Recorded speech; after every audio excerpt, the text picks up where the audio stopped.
Just wondering if the hum I hear, I've replaced the, I forget what that thing's called back there, but I've replaced that, not the light, but and not the starter. Anyway, I've replaced that thing. Gosh, old age does it to me every time.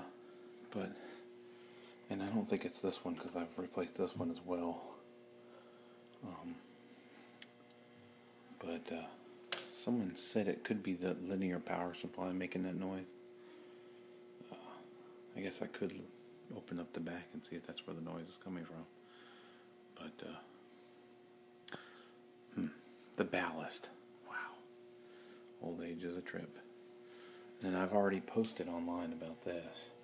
And it doesn't look like there's an answer for that problem. Anyway, thanks in advance. Have a great night, guys.